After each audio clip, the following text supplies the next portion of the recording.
ने 60 के कारण से गाड़ी रुक गई। वो साइड से दिखा रहा था, वो पास में आके उसने दिखा दिया, उसके पास कोई हथियार नहीं था। लेकिन जिस तरीके से ये जो तानाशाही कर रहे हैं, दादागिरी कर रहे हैं, कुचलने के काम कर रहे हैं कि भाई मुख्यमंत्री ने कर क्या दिया जो उसको काले झंडे नहीं दिखाएंगे।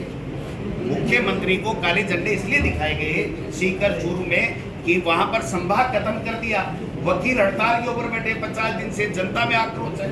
तो अगर किसी छात्र संगठन के एक व्यक्ति ने अगर काला झंडा दिखा दिया तो मुख्यमंत्री की आंख में जलन पैदा होगी और इन ब्यूरोक्रेट्स को इतनी खुली छुट्टी दे दी कि उसको मारो पीटो, झूठे मुकदमे लगाओ उनके खिलाफ और उसकी वीडियो भेजो। इससे ज्यादा घृणित बात कोई हो नहीं सकती है। तो देश में जो माहौल है उसमें तो हम सब साथ में हैं प्रधानमंत्री जी के कि वो आतंकवादियों से बदला लें, पाकिस्तान से बदला लें। लेकिन यहाँ पर हम लोग संघर्ष करेंगे, लड़ाई लड़ेंगे, जेलों में जाएंगे, लेकिन इनके आगे घुटने टेकने का काम हम लोग नहीं करेंगे। डोटासरा जी पाकिस्तान इतने लोग आएंगे कि जयपुर छक्का-छक्का हो जाएगा। डोटासरा जी पाकिस्तान धारा 377 हटा दी, सब कुछ कर दिया, तो फिर ये आतंकवादी आकर के हमारे हिंदुस्तानियों को 30-30 लोगों को मार कैसे गए। तो किसी की जवाबदारी तय करनी चाहिए और एक्शन लेना चाहिए। केवल भाषण से नहीं, लाल आंख दिखा देंगे, पाकिस्तान को अपनी औकात बता देंगे। हम साथ में हैं। केंद्र की सरकार के हमारी कांग्रेस पार्टी CWC ने और केंद्रीय आला कमान ने कहा है कि इस घड़ी में हम देश के साथ में हैं। खून जो बहा है उसका बदला लेना चाहिए और आइंदा किसी हिंदुस्तानी का खून नहीं बहे, ये कार्रवाई होनी चाहिए।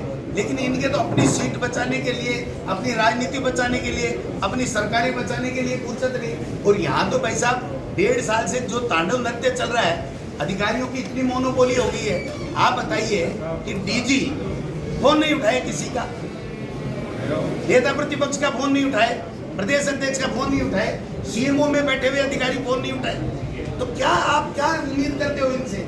अगर किसी के साथ जान की आफत आ गई और अगर वो व्यक्ति उसमें मदद के लिए CMO में अगर फोन करे या पुलिस के अधिकारियों, उच्च अधिकारियों को कोई फोन करे और वो फोन नहीं उठाए तो आम नागरिक की क्या दशा होती होगी। ये सब चीजें देखनी पड़ेंगी।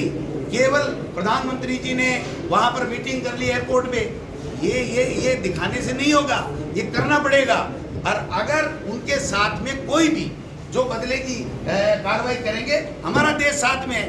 लेकिन इसका मतलब ये नहीं है कि आप हम पे ED, इनकम टैक्स और यहाँ के अधिकारियों को तांडव नृत्य करने के लिए छोड़ दो, सबको कह दो इन पे झूठे मुकदमे लगा के इनको जेल में कर दो, ये बोल ही नहीं पाए। ये कहाँ का लोकतंत्र है? ये लोकतंत्र नहीं है, ये तानाशाही है, ये गुंडागर्दी है। इसका विरोध करेंगे और आने वाले समय में हम दिखा देंगे कि कहाँ कहाँ जाते हैं, कहाँ कहाँ क्या क्या होता है। झंडा दिखाना हमारा लोकतंत्र में अधिकार है, प्रतिपक्ष का अधिकार है। हम दिखाएंगे, मुख्यमंत्री को दिखाएंगे, मंत्रियों को दिखाएंगे। अगर कोई हमारी विरोध की बात करनी होगी, अगर हमारी नहीं सुनेगा तो हम झंडा ही दिखा सकते हैं। और तो क्या करेंगे? उन कुर्सियों में तो वो बैठे हैं 3-3.5 साल के लिए।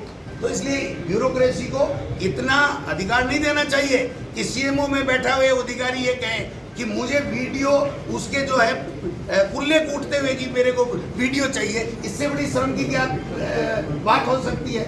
और वो SP कह रहा है मेरी जान पे आई हुई है, मेरी जान पे आई हुई है। उसकी जान पे क्या आई हुई है? उसका ट्रांसफर हो जाएगा तो कोई आकाश पाताल एक हो जाएगा क्या?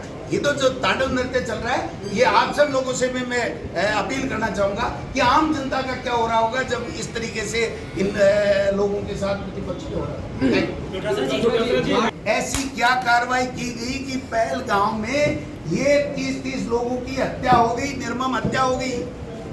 ये कायरतापूर्ण कार्रवाई वो कैसे करके चले गए? इसमें कार्रवाई करने की आवश्यकता है। अब इनको तो छोड़ दिया कि तुम थोड़ा थोड़ा बोलो, ऐसे बोलो, ऐसे बोलो, इनकी जाति बूझो, इनका धर्म बूझो। अरे भाई, जाति धर्म हिंदुस्तानी का खून था, वो किसी भी जाति का, किसी भी मजहब का होगा, उन्होंने किसी तरीके से मारा होगा। किसको छोड़ा, किसको मारा, जो मरे वो हिंदुस्तानी है।